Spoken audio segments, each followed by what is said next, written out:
आज के इस वीडियो में हम बात करते हैं स्वपोषी पोषण की। तो स्वपोषी पोषण होता क्या है? तो स्वपोषी पोषण यह कक्षा 10 के जैव प्रक्रम में अगला पॉइंट दिया है कि सजीव अपना पोषण कैसे करते हैं। इसके बाद की जो टॉपिक है वह है स्वपोषी पोषण। तो स्वपोषी पोषण नाम से ही स्पष्ट है कि स्व का मतलब होता है खुद, स्व माने खुद, और पोषी का मतलब होता है जीवन यापन करना, जीवन यापन करना, यानी खुद अपना जीवन यापन करना ही स्वपोषी कहलाता है। क्या कहलाता है? स्वपोषी कहलाता है। तो देखिए पोषण के आधार पे, तो पोषण के आधार पे जीवों को दो भागों में बांटा गया है। एक होता है स्वपोषी पोषण, एक होता है परपोषी पोषण। यहाँ तक की बात हमने पिछले वीडियो में कही थी। अब इसके आगे की बात बताते हैं कि स्वपोषी पोषण होता किसमें है। तो स्वपोषी पोषण हमेशा पौधों में ही होता है। कहाँ होता है? पौधों में होता है। स्वपोषी पोषण पौधों में होता है। अगली बात, अब पौधों में होता क्यों है और कैसे होता है? तो पौधों में स्वपोषी पोषण होता यूं है कि पौधों में प्रकाश संश्लेषण की प्रक्रिया होती है, जिसको हम अगले टॉपिक में प्रकाश संश्लेषण के बारे में विस्तार से वर्णन करेंगे। लेकिन यहाँ पे हम ये बताते हैं कि 6CO2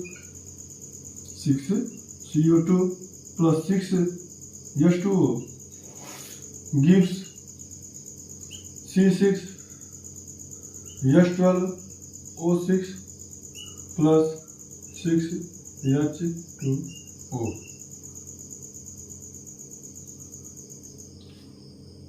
छह कार्बन। देखिए इसी तरीके से हम ये भी समझ लेते हैं कि संतुलित कैसे करते हैं समीकरण को।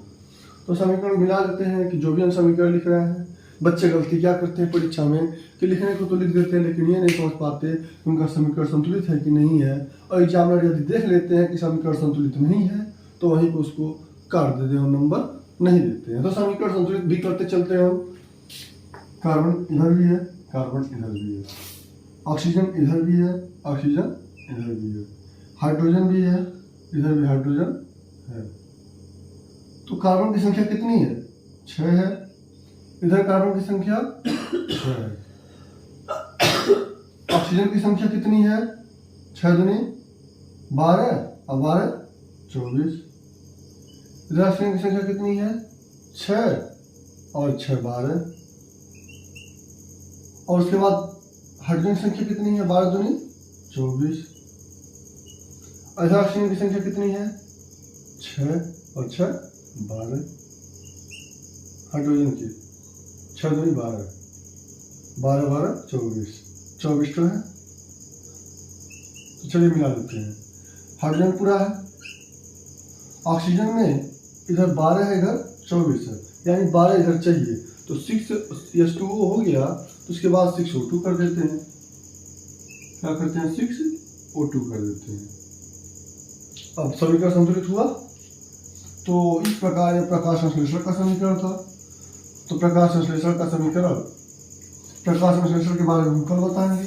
लेकिन हम ये बताना चाहते थे कि स्वपोषी पोषण में प्रकाश संश्लेषण की प्रक्रिया होती है।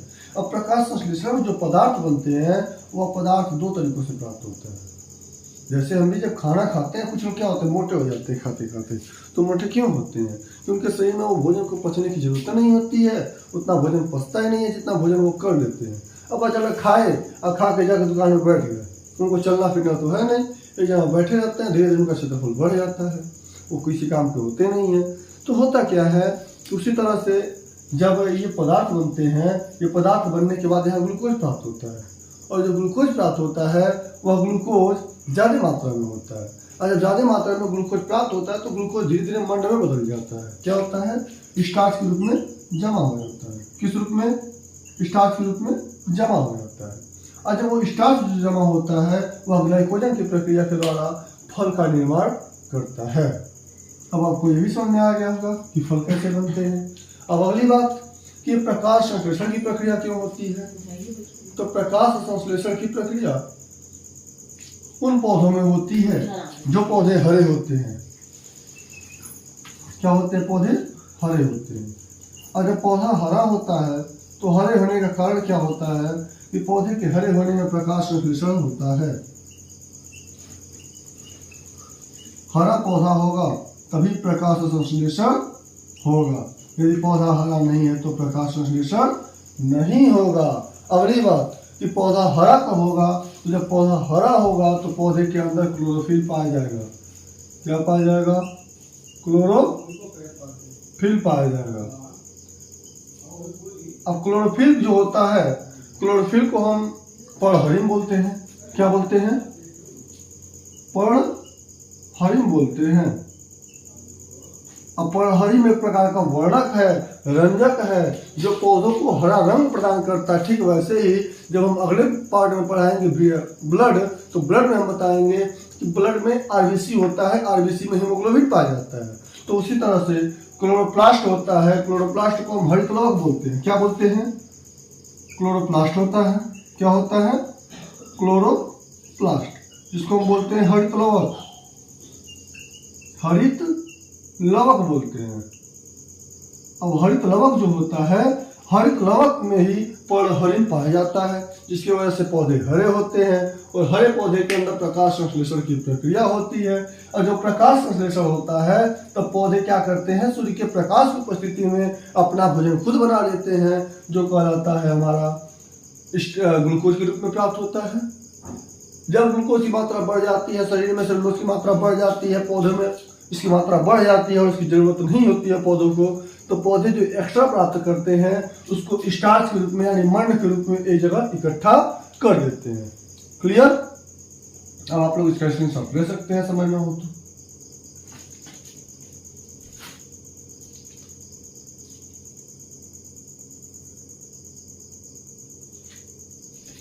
चलिए हम इसको मिटा देते हैं।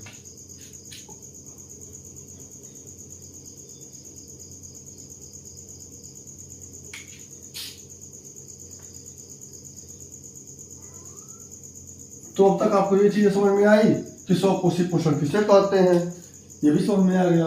अगली बात कि स्वपोषी पोषण होता किसमें है, ये भी बता दिए। किसके कारण होता है, ये भी बता दिए। लेकिन अब अगली बात ये आती है कि स्वपोषी पोषण कहाँ होता है। तो स्वपोषी पोषण पौधों की पत्तियों में होता है। कहाँ होता है? पौधों की पत्तियों में होता है। तो स्वपोषी पोषण पौधों की पत्तियों में होता है।